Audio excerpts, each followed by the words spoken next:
Zinhle was diagnosed HIV positive in Durban, South Africa, diagnosed HIV positive in 2002. With the help of a stranger, found her way to a clinic where through a series of small miracles she got access to ART, to antiretroviral therapy. One of a handful of people to get early access to those medications in a country with massive diagnosed number of cases. This is almost a literally 1 in a million shot.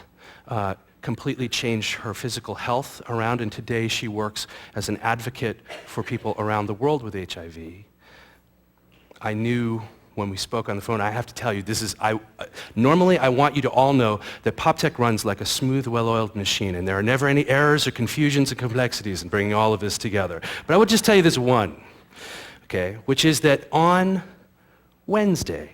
Tuesday, before the conference, Zinhle and some of the people you're going to meet in a little while, coming from Durban, South Africa, we're going to get on a plane at 1 o'clock in the afternoon. And at 12 o'clock in the afternoon, just as the clock struck 12, we discovered that neither Zinhle nor any of her folks had actually cleared her visas. And we had the embassy in one ear, and we had the whole crew on the other on their way to the airport. And I want you to know that I was having a heart attack right at that very moment with Tom. We were like freaking out. We were putting the phone down to curse silently. Oh, yes, seriously, yes, let's do that. Brilliant and sensible plan. The whole team came together, and my heart's going, I can't believe this. I've told everybody. I can't wait. I know Zinhle's supposed to be here. We got the DVDs. Everybody's going to come. And we get on the phone with Zinhle. She's completely calm. She's like, no problem. We're all getting on the plane. Don't worry. It's like 42 minutes from now. And now she's here.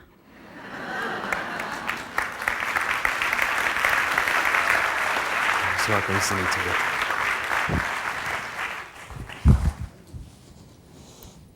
Thank you very much, Andrew. In South Africa, we're known to be slow movers. And I've actually felt like a real South African as the conference is going on, sitting and listening. People are talking technology, with education and all that, and I'm like, It means us as South Africa, we will be getting there at some point, but not today, because we are still worried about whether somebody will be sleeping with food on the table or whether HIV would have swept the whole country before the technology gets to us. So today I just want to talk about a few ideas that usually strike me as very dangerous. We are not the same.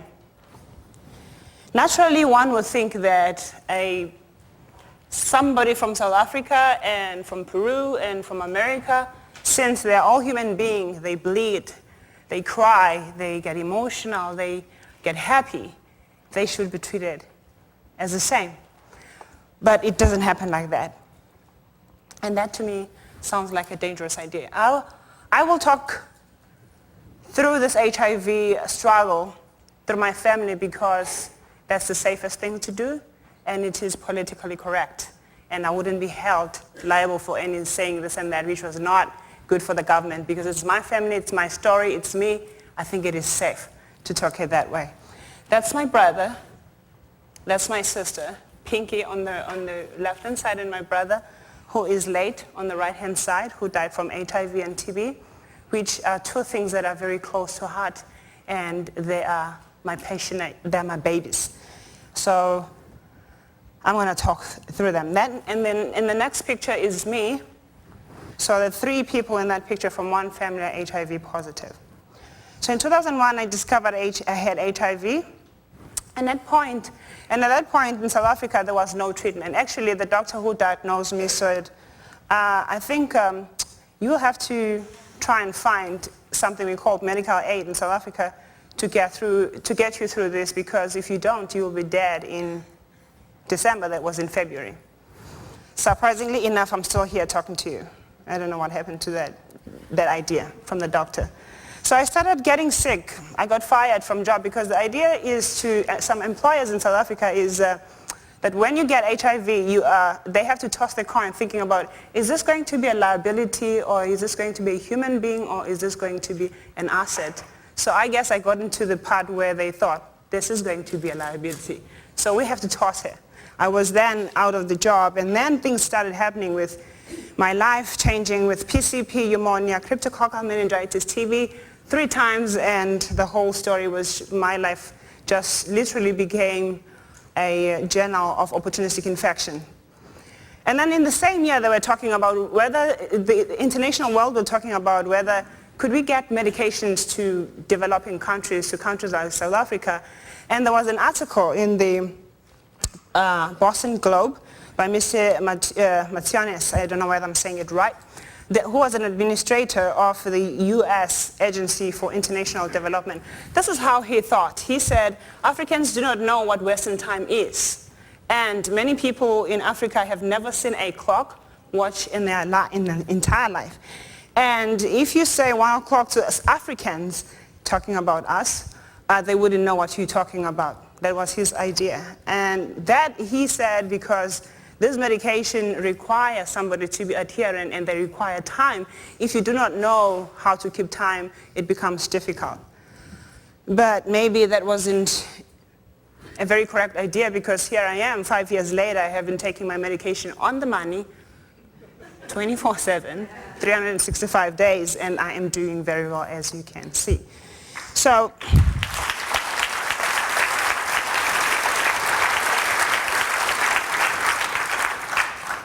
I'm going to skip through this one because Andrew did talk a little bit about that it was just a miracle. My life has been unfolding as miracle after miracle, which is what brings me here today, because on Tuesday I didn't have a visa, but I knew that it would happen because that's how things are with my life.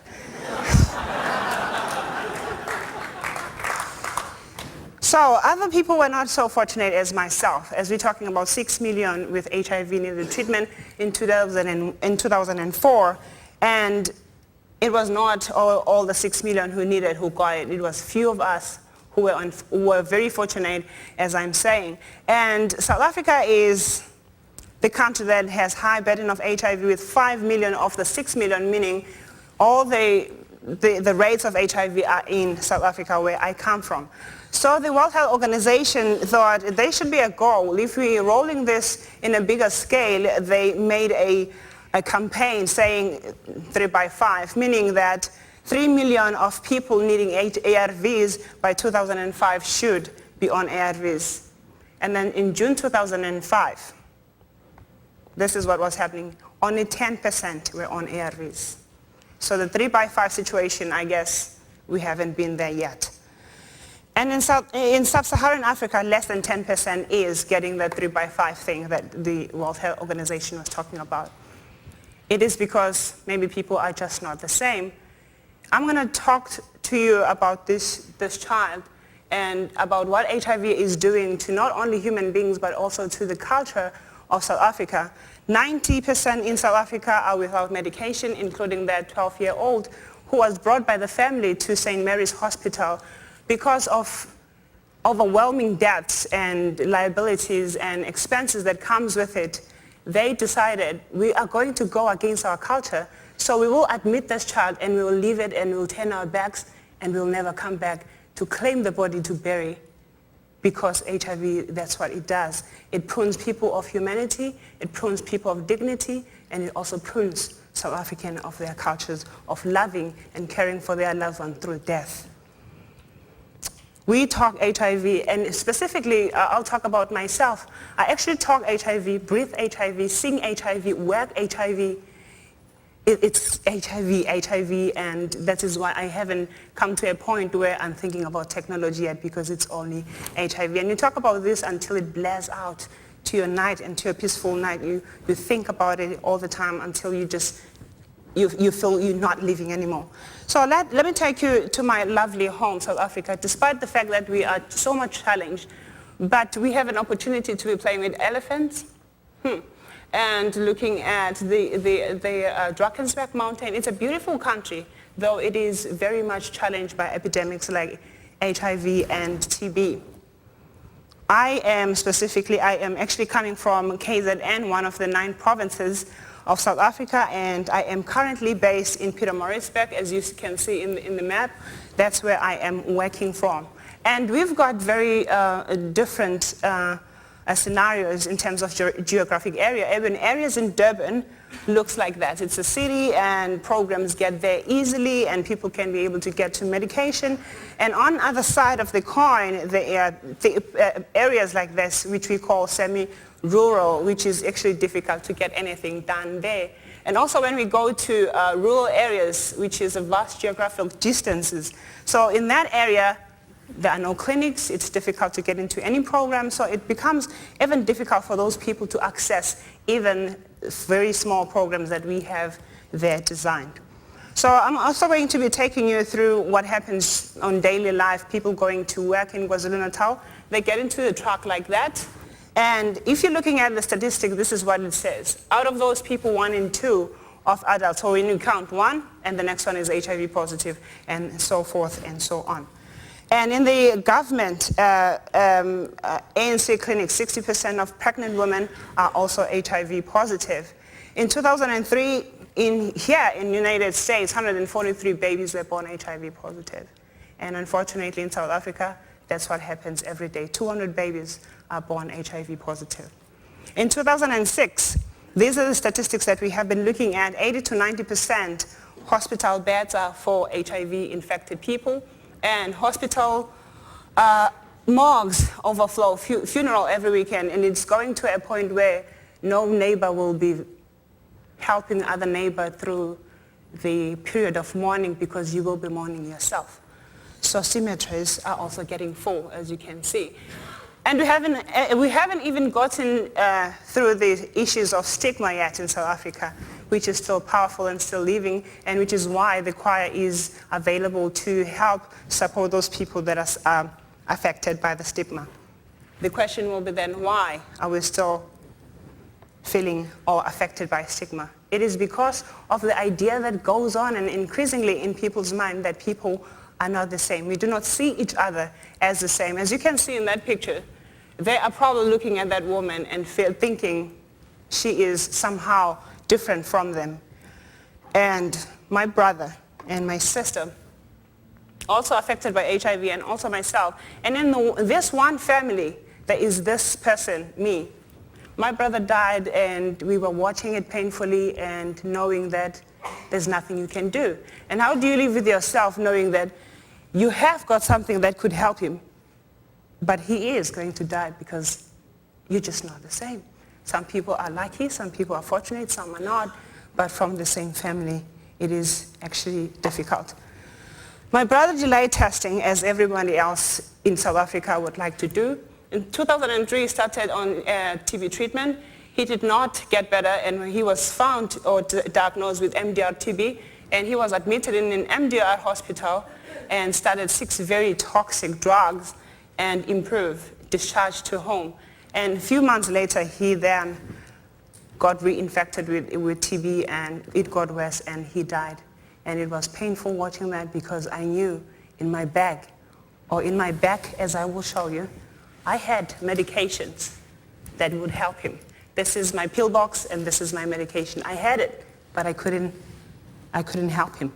And this is the picture showing bags of rices and everything because we are preparing for his funeral. And when we talk about this statistics, this is what we're talking about. We're talking about families. We're talking about human beings. We're talking about families like my family. My brother's HIV negative, and my sister HIV positive. I'm HIV positive. My brother's HIV positive. So this is the statistics. Sometimes when we really talk about the numbers, we lose the connection that these are actually human beings. And at the same time, we're looking at TB as well. This is how TB is affecting my family together with HIV. And children wards in KZN, children get to be referred for ARVs. Most of them have HIV, or have TB. This one particularly will be stabilized on ARV treatment, and then he will be started on ARVs. And this child on the other side, who was likely had TB as well, but she was orphaned and she was a little bit sicker. And somebody decided we are not going to waste money on that baby to put her on ARVs because there's nobody to support her and to go through adherence situations or issues with her. So she was left to die. They can never be the same. One has parents, one is not supported. Therefore, we will give medications to those that we decide to give to them because of whatever reasons that we think about. That's human beings. When 3x5 fails, this is what happens. And I'm going to just run through this few slides because Serena had touched on TB epidemic. And we in South Africa started to seeing TB rising from 1980s to 2001. It has been parallelly increasing as HIV has been also increasing. So the rates are amongst the highest in the world of TB in KwaZulu-Natal. USA talks about 6 persons per 100,000 in the inner city, and we're talking about 1,700 per 100,000 in the inner city. HIV and TB co-infection rates from 14 to 20% starting on ARVs have TB, and 70% of TB patients test HIV positive. And this is how the men's ward looking like in KZN. And this is, the majority of them are HIV positive. And also the female ward looks like this. And within the older females, there is also this child who's watching death day in and day out, who will be traumatized as she grows through that. And out of the 53 districts in South Africa, 25 has cure rates of less than 50%. The TB crisis is increasing. I don't know whether you did see the papers just in September, which I'm going to be showing you briefly after this. TB crisis is actually growing. We haven't even mastered HIV, and TB is becoming out of hand. So we're talking about KZN here. Tegrini district is where we come from, Durban. The cure rates for TB is 32%, and literally we are breeding MDR, and later we are doing XDR. XDR means extremely drug-resistant TB. These are the articles that the World Health Organization has been, we have been seeing in newspapers. On the 8th of September 2006, they were talking about increasing rates of XDR, meaning of 54 people who got XDR who were HIV infected, 48 of them did die, and it is not treatable, and there is not much can be done at this point. So when you go to the hospitals and ask the doctor, can South Africa achieve TB adherence? The doctor who works in the ARV program and in the TB program would say no, because TB and HIV are not the same. And it makes me wonder, why is it not the same? Because HIV and TB affect one and the same people. And all the strategies that are used for HIV can be used for TB. They are the same. Challenges is limited resources, transportation fees, no one-stop shopping, ARV adherence. It's the same in the ARV, in the TB program, but the doctors will decide to say, we can never have an adherence program for TB because those are two different things. So in South Africa, we celebrate starting ARVs because it means that somebody like me who would have been labeled as a liability, or somebody who will be dying in like 7 months or 8, will be given life and will be given an opportunity to serve the country, to save the nation, and to also take care of my children. This is two programs that we're going to be looking at, ARV program on the side and TB program on the other side. There is preparation for adherence and support in the ARV program, but for TB, minimal preparation is done, and there are no dots, as they do in Haiti. It is not really happening, and there is high default rate for TB treatment. This is me in MGH. And they happen to have really weird cases like myself, and they get emergencies and they put you in such things. I guess this is what Serena does every time she puts people on those missions. I was not the same as many other people. In 2004, we were touring with the choir in Boston, and then I felt I was a little bit tired. And I said I would just go in and get checked and then continue with my vacation. And unfortunately, I couldn't go back to where I was staying because they found query TB, as they said. And I was just off the 3rd episode of treating my TB at that time. I still felt tired and I still felt thin, and my appetite was not as good as it should be. So I was admitted in Boston MGH for 4 months because I had a cavity on my right upper lobe, and I got best care ever. Everything that needed to be done was done. It was not a matter of, is she going to leave or not? Everybody tried what it had to be tried to give me an opportunity to leave and to be here today. They used every expensive drug they had and every test to confirm it was not TB. Actually, it was scarring and the infection that happened just after all the other episodes of TB. On the other hand, in South Africa, in the very same year, my mother was coughing blood, and the hospital sent her home and they said, you have a common cold. And just yesterday, I just got an email saying that she has been diagnosed with TB again. The dangerous idea is that it is human beings that think or treat other human beings as different and make us get different treatments, and we set up systems that will be discriminating other people. We set up systems that will make me feel I have to be different than my mother, I have to be different than my sister, I have to be different than other person else. It is us as human beings who set those things. Systems are controlled and made by us, and it is us that can change that. In ending this talk, I will talk about this hero, Nkosi Johnson, who died of HIV when he was 12. Every day he was going through wondering, why is everybody treating him differently? Why is he not allowed to go to school? Why is he not allowed to get medical care like everyone else? Why was he not given an opportunity to live like any other child and not to be worried about death and everything? So the book was written about Nkosi Johnson by one of the authors in America, saying we are all the same, and which is what I believe. If we can go back to thinking and feeling, as you, Serena, have been saying, that if we treat people like my sister, like my brother, like you would, or like I would like to be treated, and feeling that we are all the same, we can move faster in controlling HIV and AIDS. I thank you.